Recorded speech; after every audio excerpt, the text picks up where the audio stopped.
Dr. Emily Carter never imagined that the twists and turns of her career would bring her closer to people in ways beyond medical charts, scans, and treatments. She had spent the better part of a decade dedicating her life to helping patients, comforting families, and trying to stay professional in a world that sometimes tugged on her heartstrings more than she expected.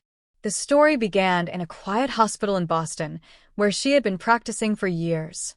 Emily was admired not only for her knowledge, but for her compassion. Patients often said she didn't just see their illness, she saw them.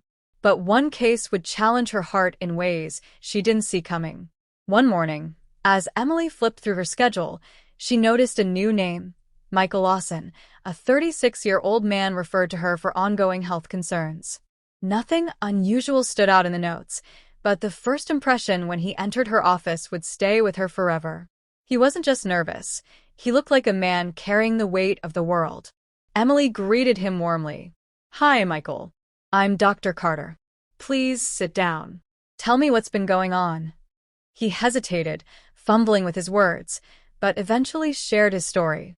He had been struggling with health issues that were not just physically painful, but emotionally draining.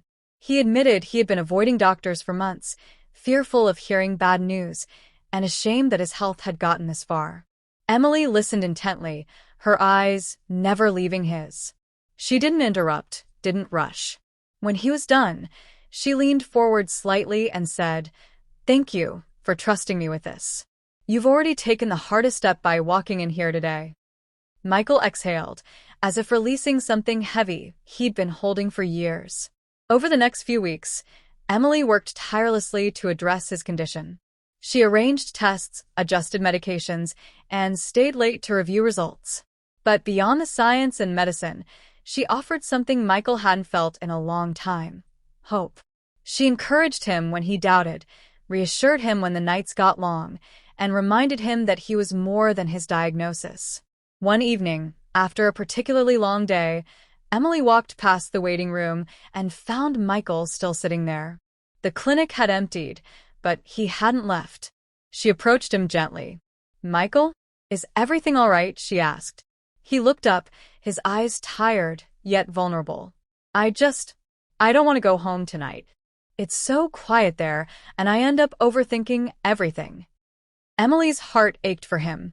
She knew the boundaries of professionalism, but she also knew that medicine was about humanity. She sat beside him and said softly, "You're not alone in this. You're stronger than you think, and I'll be here every step of the way." That moment became a turning point. Their appointments shifted from just clinical updates to conversations filled with laughter, reflections on life, and stories about childhood, dreams, and even fears. Emily found herself looking forward to their meetings in a way she hadn't expected. It wasn't just about healing his body, it was about healing his spirit. Weeks turned into months, and Michael began to improve.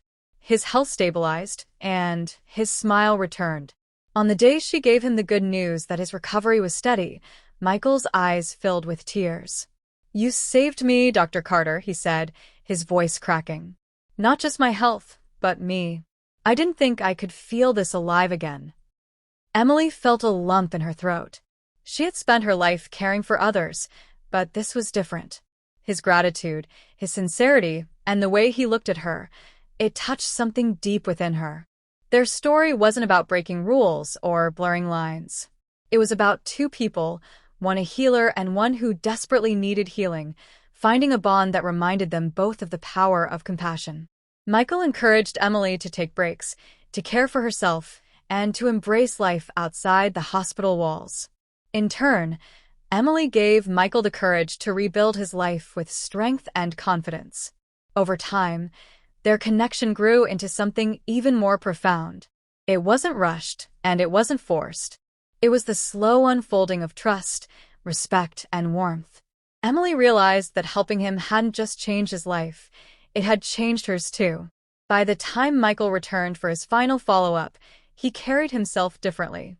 He looked at her with gratitude and something unspoken but clear. He didn't need to say it, and she didn't either. Their journey together had been more than a medical story. It was a story of resilience, kindness, and the possibility of love that blooms quietly, unexpectedly, and beautifully. For Emily, being a doctor wasn't just about science. It was about people, and Michael had reminded her of the very reason she chose this path, to heal hearts as much as bodies. And for Michael, meeting Emily wasn't just about treatment. It was about rediscovering hope, trust, and the belief that even in the darkest times, someone might come along who refuses to give up on you. Their story continued beyond the walls of the hospital, not as patient and doctor, but as two souls who had helped each other find light again.